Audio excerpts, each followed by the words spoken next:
now I'm just seeing all these like brightly colored lights coming at me at the same time. Ladies and gentlemen, boys and girls, welcome here to the Cafe Gallery right here at Gallery Cabaret. I know everybody's talking, but hi! Hi there! And I had to bother putting on something that looked all pastel-y and appropriate because Easter's coming up and you're supposed to dress pastel-y or something. I have no idea. But I also wanted to dress up and look really nice for a phenomenal feature tonight, ladies and gentlemen, Mr. Tom Roby. Come on. Yeah! Roby!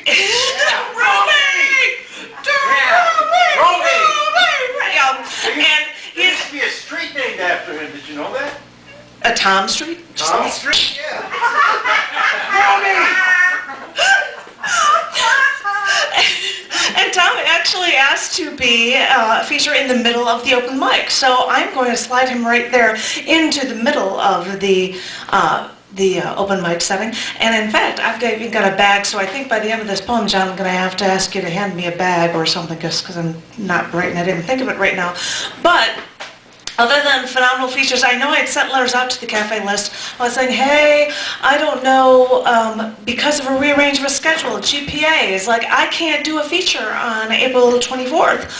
And I'm like, well, I've got one date. All right, November 20th, that's me. Okay. And I'm like, well, I need me a feature. And I've got Miss Andrea here. So Andrea, who actually is collecting poems, if you don't see me doing it, for Chicago poets in a Chicago section in CC&D magazine called the Chicago Pulse, which I'm thrilled that she's a part of that, and that's very cool. I get more poems in my magazine. It makes me very happy. Yay. So if anybody wants to know anything about that, you can bug me or Andrea, and she's actually going to be featuring here in April. So yeah, after Tom Roby in 2 weeks, we've got Cotton Campbell, which is awesome. She's a phenomenal reader. It really is cool. And then, yay, I get to hear a whole hot set from Andrea. That makes me very, very happy. Sorry, I'm being all goofy.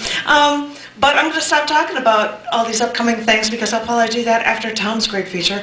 And I was going to read one poem for you because I'd never read it here before. This is a piece called Walking Home from School. Once, when I was little, I was walking home from the bus stop filled with fear, like I always was. The other kids made fun of me. They called me names. Sometimes they threw rocks at me. And once they pushed me to the ground. Went home, bleeding knees and tears.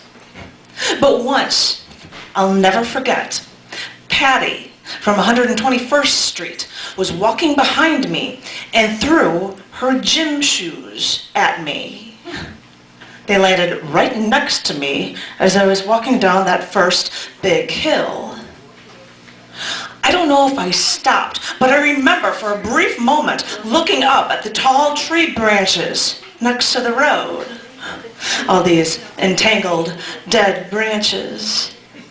And I thought that all I had to do was pick up her shoes and throw them as hard as I could.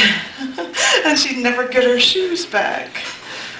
I looked at the trees for only a moment, and I continued walking as fast as I could, as I always did, and suddenly the shoes were long behind me, and the other kids were laughing.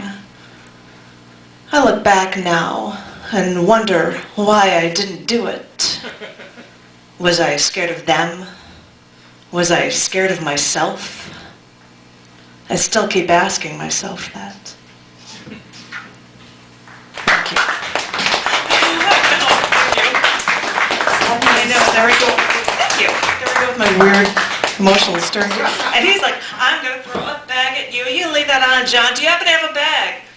I see a bag. Give me that. All right, then I'm going to have to throw a bag at you. I'm going to just do this right now. That's not enough money. I gotta have more. Hold on. This man deserves a ton, trust me. Oh yeah, there's a good amount.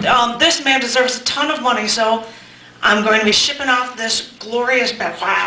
Put your life savings into it. Please, because he's so worth it, trust me. And ladies and gentlemen, the first person I'm going to call